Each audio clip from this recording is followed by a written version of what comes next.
Assalamualaikum warahmatullahi wabarakatuh.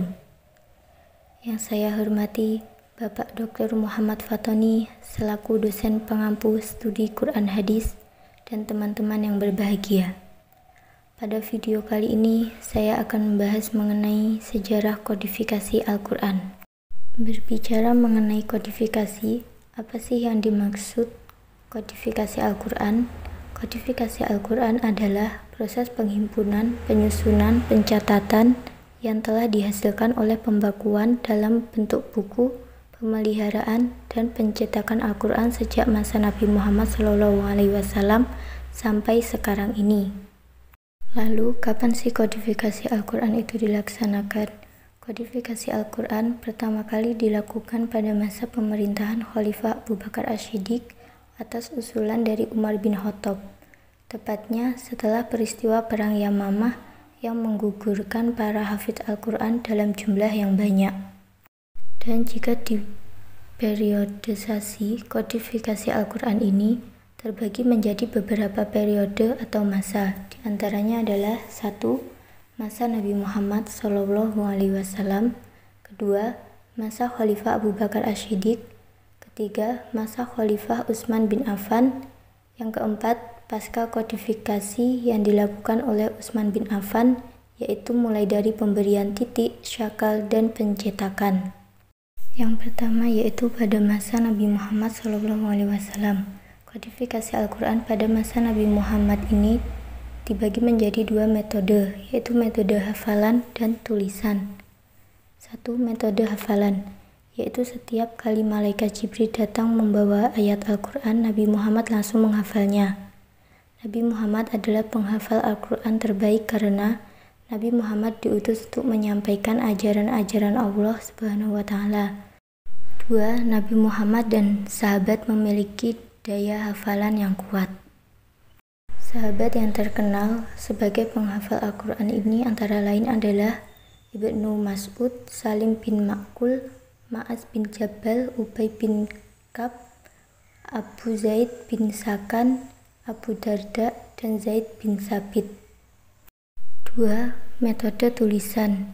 Ada beberapa sahabat yang bertugas untuk menulis wahyu yang turun kepada Nabi Muhammad. Nabi Muhammad menunjuk para sahabat yang ahli tulis. Di antaranya adalah Ali bin Abi Thalib, Muawiyah bin Abi Sufyan, Ubay bin Ka'ab, dan Zaid bin Sabit. Jadi setiap kali ayat Al-Quran turun, beliau memerintahkan kepada para penulis wahyu untuk menulis ayat tersebut pada tempat yang telah ditentukan, baik dalam kelompok surat maupun urutan ayatnya. Ayat Al-Quran tersebut ditulis di atas pelepah kurma, batu, kulit kayu, kulit binatang, dan tulang. Sebelum Nabi Muhammad wafat, seluruh ayat Al-Quran sudah ditulis lengkap namun belum terkumpul dalam satu mushaf. Alasan tidak dikumpulkannya dalam satu mushaf adalah 1. Ayat Al-Quran masih turun semasa beliau hidup. 2. Sistematika ayat dan surat belum berdasarkan kronologi turunnya. Sahabat yang menulis Al-Quran secara pribadi yaitu Ali bin Abi Thalib, Mu'adz bin Jabal, Ubay bin Ka'ab, Ibnu Mas'ud, Zaid bin Sabit, dan lainnya. Yang kedua yaitu pada masa Khalifah Abu Bakar Ash-Shiddiq. Kodifikasi Al-Quran di masa Abu Bakar Ash-Shiddiq ini adalah kodifikasi atau pengumpulan Al-Quran yang masih terpisah pada berbagai macam lembaran menjadi satu kesatuan yang utuh. Alasan kodifikasi karena banyak sahabat yang gugur dalam perang Yamamah, yaitu perang untuk memerangi nabi palsu dan memerangi orang yang tidak mau bayar zakat. Akibat dari peristiwa itu, Umar bin Khattab mengusulkan kepada Abu Bakar Ash-Shiddiq untuk mengkodifikasi ayat-ayat Al-Quran. Dan akhirnya Abu Bakar Ash-Shiddiq pun menerima usulan tersebut sebagai sebuah pekerjaan yang sangat mulia karena berkaitan dengan pemeliharaan Al-Quran. Panitia pengumpul Al-Quran di masa Abu Bakar Ash-Shiddiq yang diketuai oleh Zaid bin Sabit, alasannya karena dia adalah orang kepercayaan Nabi Muhammad.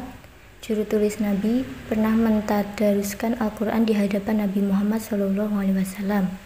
Cara yang digunakan melalui dua hal, yaitu hafalan dan tulisan. Al-Quran tersebut disimpan oleh Abu Bakar As-Siddiq. Setelah Abu Bakar As-Siddiq meninggal, disimpan oleh Umar bin Khattab. Dan setelah itu disimpan oleh Hafsah binti Umar. Al-Quran ini kemudian disebut dengan Mushaf Al-Quran. Kemudian periodisasi yang ketiga adalah pada masa Khalifah Utsman bin Affan. Kodifikasi Al-Quran di masa Utsman bin Affan adalah penulisan kembali naskah Al-Quran yang bersumber dari naskah yang sudah dikumpulkan pada masa Abu Bakar As-Siddiq menjadi beberapa kopi atau salinan. Alasan kodifikasi ini adalah munculnya perbedaan cara membaca ayat Al-Quran di kalangan umat Islam setelah Islam berkembang secara luas, sehingga terjadi perselisihan. Yang mengusulkan kodifikasi Al-Quran di masa ini adalah Hudzaifah bin Yaman, setelah ia melihat perselisihan di kalangan umat Islam, yaitu ketika terjadinya perang umat Islam di Armenia dan Azerbaijan. Panitia penulis Al-Quran yaitu Zaid bin Sabit, Abdullah bin Zubair, Sa'ad bin As, dan Abdurrahman bin Haris. Al-Quran yang dijadikan pedoman adalah Al-Quran yang disimpan oleh Hafsah binti Umar. Hasil kerjanya menjadi 5 eksemplar yang dikirim ke Kufah, Basrah, Syam, Mekah, dan Madinah. Al-Quran hasil kerja tim ini disebut dengan Mushaf Utsmani. Kemudian periodisasi yang keempat yaitu pasca kodifikasi yang dilakukan oleh Utsman bin Affan. Terdapat 2 tahap, yaitu 1. Pemberian titik dan syakal, yang kedua pencetakan. 1. Pemberian titik dan syakal. Latar belakang adanya kebutuhan Islam karena terjadi ujmah atau kekeliruan dalam menentukan jenis huruf dan lahan, yaitu kesalahan dalam membaca. Pemberian titik dan syakal ini terbagi menjadi 3 periode. Periode yang pertama adalah Khalifah Ali bin Abi Thalib berinisiatif membuat i'rab Al-Quran guna mempermudah umat Islam mempelajari bahasa Arab dan membaca Al-Quran. Usaha ini dilaksanakan oleh Abu al-Aswad al-Du'ali. Periode yang kedua, masih banyak kesalahan dalam membaca Al-Quran. Khalifah Muawiyah bin Abi Sufyan memerintahkan Abu Aswad al-Du'ali untuk membuat tanda baca dengan memberikan tanda titik dengan warna yang berbeda dengan warna tulisan Al-Quran untuk mempermudah membedakan antara huruf hijaiyah dengan tanda baca. Abdul Malik bin Marwan memerintahkan Nasr bin Asim dan Yahya bin Ya'mur untuk membuat tanda huruf guna membedakan huruf yang mempunyai karakter penulisan yang sama. Periode yang ketiga yaitu umat muslim kebingungan dalam membaca Al-Quran karena banyaknya tanda titik pada tulisan Al-Quran yang dibuat oleh Abu al-Aswad al-Du'ali, Nasr bin Asim, dan Yahya bin Ya'mur. Al-Khalil bin Ahmad al-Farahidi berinisiatif membuat pembeda antara tanda titik pada huruf dan tanda titik syakal. Diberikan juga tanda baris berupa dhammah, fathah, kasroh, dan sukun untuk memperindah dan mempermudah umat Islam dalam membaca Al-Quran. Kemudian pada masa Al-Ma'mun, para ulama berijtihad menciptakan tanda-tanda baca tajwid yang berupa ismam, rum, dan mad. Mereka juga membuat tanda lingkaran bulat sebagai pemisah ayat dan mencantumkan nomor ayat, tanda-tanda waqaf, ibtida, identitas surat turun, jumlah ayat, dan jumlah ruku juz, dan diikuti dengan penomoran dan tanda untuk menunjukkan isi yang berubah 1/4, 1/5, 1/10, setengah juz, dan juz itu sendiri. Tahap yang kedua yaitu pencetakan. Sejak masa Utsman bin Affan sampai masa Turki Utsmani, Al-Quran ditulis dan diperbanyak secara manual. Pada tahun 1694 Masehi, Al-Quran dicetak pertama kali di Hamburg, Jerman.